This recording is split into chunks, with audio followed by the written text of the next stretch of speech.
Binance's Changpeng CZ Zhao is a manageable flight risk, U.S. DOJ. The U.S. Department of Justice DOJ argues that Binance's former CEO should remain free until sentencing, but only in the U.S. The U.S. Department of Justice doesn't want Changpeng CZ Zhao locked up until sentencing, but it doesn't want him to leave the United States either, arguing in a new filing that he's a flight risk that could be managed. Late last week, CZ's counsel argued that the very fact he, a non-U.S. citizen holding UAE and Canadian passports, voluntarily entered the U.S.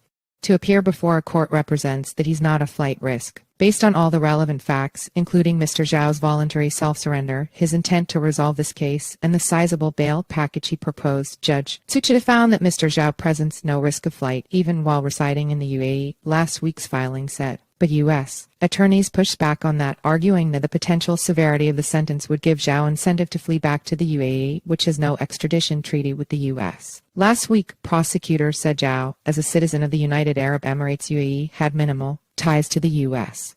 and may not return should he be allowed to leave. The reality is that the top end of the guidelines range may be as high as 18 months, and the United States is free to argue for any sentence up to the statutory maximum of 10 years, the filing reads. The penalties he faces at sentencing will no doubt seem significant to him, and that weighs in favor of the reasonable restrictions the United States proposes. On Tuesday, Zhao pleaded guilty for breaking anti-money laundering laws in the U.S.